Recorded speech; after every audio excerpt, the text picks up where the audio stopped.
गणेश चतुर्थी व्रत कथा। देखिए भक्तों, मैं आज आपको गणेश चतुर्थी व्रत की एक पौराणिक कथा सुनाने जा रही हूँ।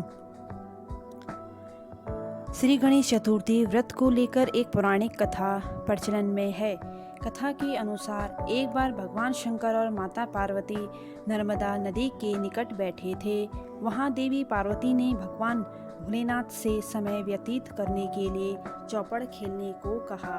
भगवान शंकर चौपड़ खेलने के लिए तो तैयार हो गए, परंतु इस खेल में हार जीत का फैसला कौन करेगा, इसका प्रश्न उठा। इसके जवाब में भगवान भोलेनाथ ने कुछ तिनके एकत्रित कर उसका पुतला बना।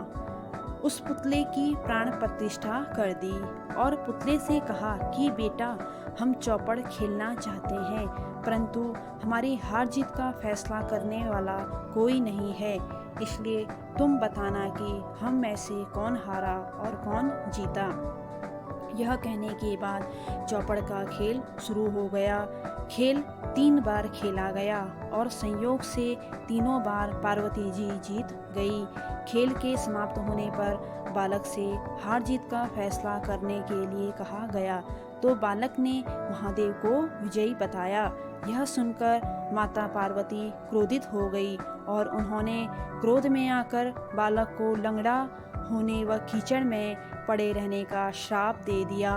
बालक ने माता से माफ़ी मांगी और कहा कि मुझसे अज्ञानतावश ऐसा हुआ, मैंने किसी द्वेष में ऐसा नहीं किया। बालक के क्षमा मांगने पर माता ने कहा कि यहाँ गणेश पूजन के लिए नाग कन्याएं आएंगी, उनके कहे अनुसार तुम गणेश व्रत करो, ऐसा करने से तुम मुझे प्राप्त करोगे। यह कहकर माता भगवान शिव के साथ कैलाश पर्वत पर चली गई।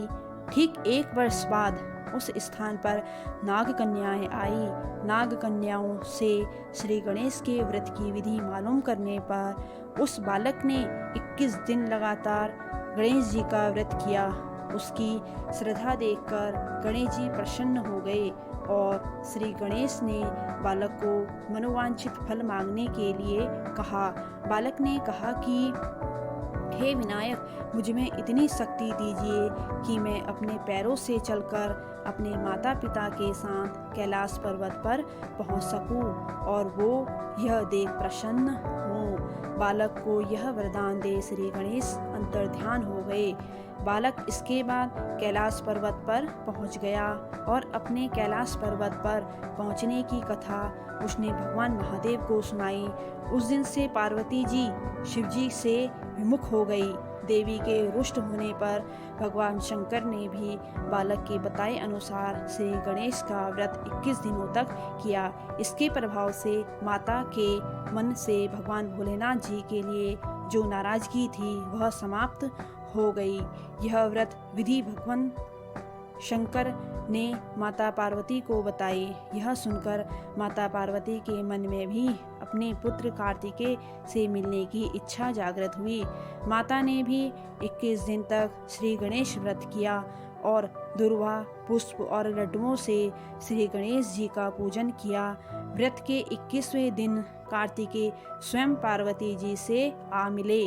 उस दिन से श्री गणेश चतुर्थी का व्रत मनोकामना पूरी करने वाला व्रत माना जाता है।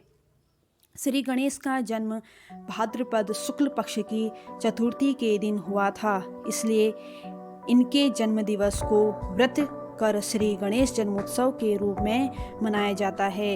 जिस वर्ष में यह व्रत रविवार और मंगलवार के दिन का होता है, उस वर्ष में इस व्रत को महान चतुर्थी व्रत कहा जाता है।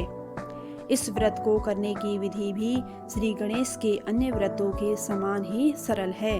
गणेश चतुर्थी व्रत प्रत्येक मास में कृष्ण पक्ष की चतुर्थी में किया जाता है, पर इस व्रत की यह विशेषता है कि यह व्रत सिद्धि विनायक श्री गणेश के जन्म दिवस के दिन किया जाता है। सभी 12 चतुर्थियों में माघ, श्रावण, भाद्रपद और मार्गशीर्ष माह में पड़ने वाले चतुर्थी का व्रत करने विशेष कल्याणकारी रहता है। व्रत के दिन उपवासक को प्रातःकाल में जल्द उठना चाहिए। सूर्योदय से पूर्व उठकर स्नान और अन्य नित्य कर्म कर सारे घर को गंगा जल से शुद्ध कर लेना चाहिए। स्नान करने के लिए भी अगर सफ़ेद तिलों के घोल को जल में मिलाकर स्नान किया जाता है तो शुभ रहता है। प्रातः श्री गणेश जी की पूजा करने के बाद दोपहर में गणेश के बीज मंत्र ओम गणपताय नमः का जाप करना चाहिए। इसके पश्चात भगवान श्री गणेश धूप, दूर्वा, दीप, पुष्प, नैवेद्य व जल आदि से पूजन करना चाहिए और भगवान श्री गणेश को लाल वस्त्र धारण कराने चाहिए। अगर यह संभव न हो तो लाल वस्त्र का दान करना चाहिए। पूजा में घी से बने 21 लड्डुओं से पूजा करनी चाहिए। इसमें से 10 अपने पास रखकर शेष सामग्री और गणेश मूर्ति किसी ब्राह्मण को दान दक्षिणा सहित दान कर देनी चाहिए। भक्तों, हम सबकी मनोकामना श्री गणेश भगवान अवश्य पूर्ण करेंगे। ओम श्री गणेशाय नमो नमः।